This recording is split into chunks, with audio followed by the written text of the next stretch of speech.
Bal Scribble Squad. Oh, that's a tongue twister. So what I said just now is, let's slow it down. Shruti Bal Scribble Squad. Welcome to my channel. So if you are new here, I am Shruti Bal and I'm a self-taught artist and I create super easy art tutorials, and this is the first time that I'm creating a art vlog. So please bear with me how I created my dream art studio. If you're an artist, you know what the hype is. It's every artist's dream to have that dream art studio. In this video, I'm going to take you through all the struggles that I went through and all the steps that I followed to build my art studio, so that if you want to create one for yourself, you have a guide to start with. It started with wild sketch. Okay, this looks very boring, I know, but it started with this wild sketch. All these scrolls in Pinterest is like a savior and our inspo board. So I hacked my head through zillions of ideas that how a dream art studio should look like. So once the inspo was ready, these were the inspo. The next step was to make sure that it suits what I work on. So I wanted my desk to be very broad, very big, to accommodate a big book or a canvas. That was the vision, the structure and the size of the desk. Okay. Second part is lot of natural light. As an artist, we all love to work with natural light while recording, while drawing, and just for vibe, So I ended up telling my carpenter that I actually took my book, I don't know why I did that. I could have just told him what the size is, but I wanted him to understand. Like I actually sat there and I showed him how much space I wanted while drawing beside me, in front of me, on, so that there is ample of space. I everything is in my reach. Exactly. What happened next is very sad, because he created a very bulky desk. This is how it looks, and I was in such a mess. I was like, this is taking up my entire room.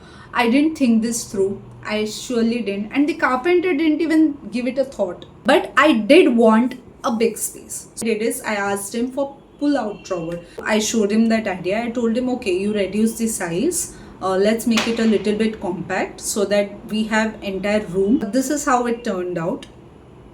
The structure of the desk was ready.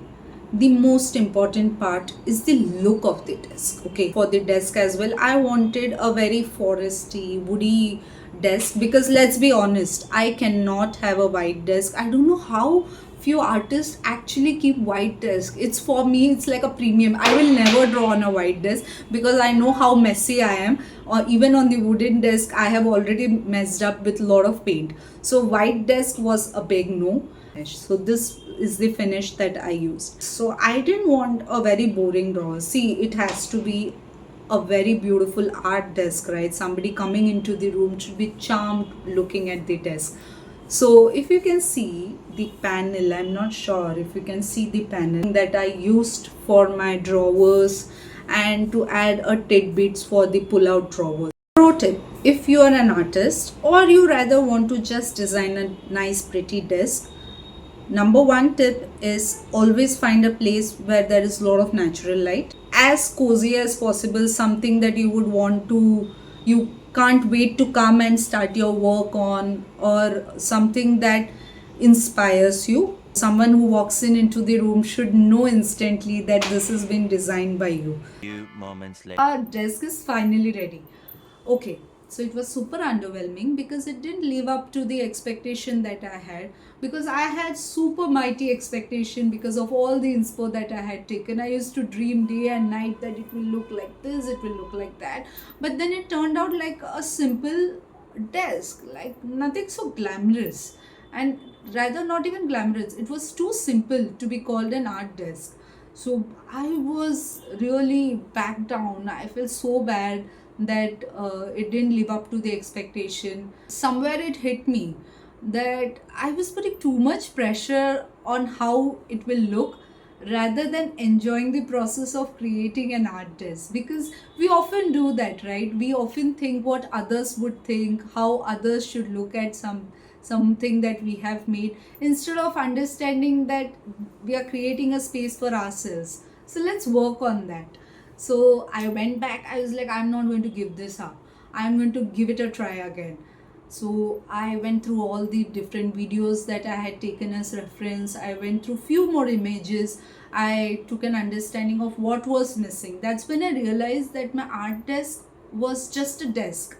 It didn't have that personal touch that we spoke about. An art bulletin where all my paintings go in, not all of them, but few of them which keep on inspiring me. And I wanted all different kind of paintings to be at one go in my art bulletin.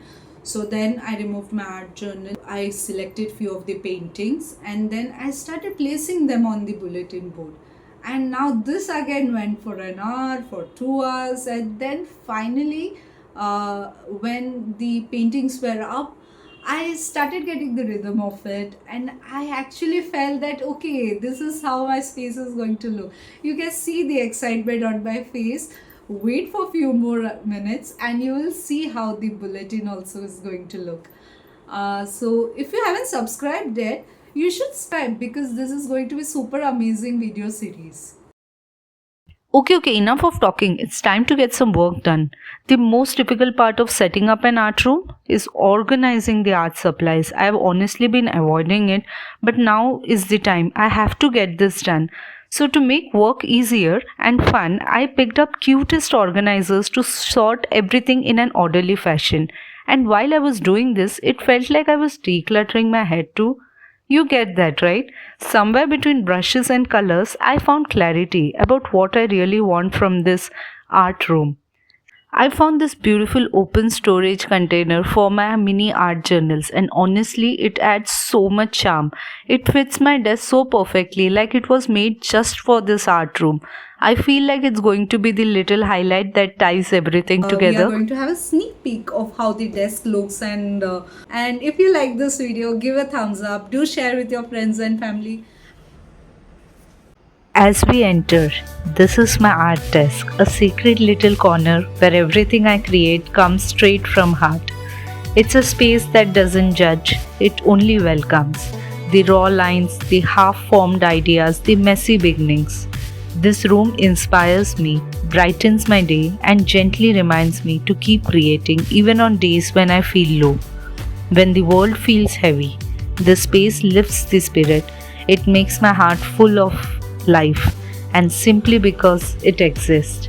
Seeing my dream art studio finally ready to welcome new ideas, new stories, new creations, feel unreal in a big way and in a best way. And I'm so happy to share this space with you too. If this little corner inspires you, even in the smallest way, do give this video a thumbs up, like, and share it with someone who dreams like you do. Because your dream is closer than you think. All you need to do is hold on to it in your heart. Think about it day and night until one day you're not just dreaming, you are living it. With that thought, this is Shruti Bal signing off for today. Adios. But I'll see you tomorrow with something new. Until then, stay creative, stay curious.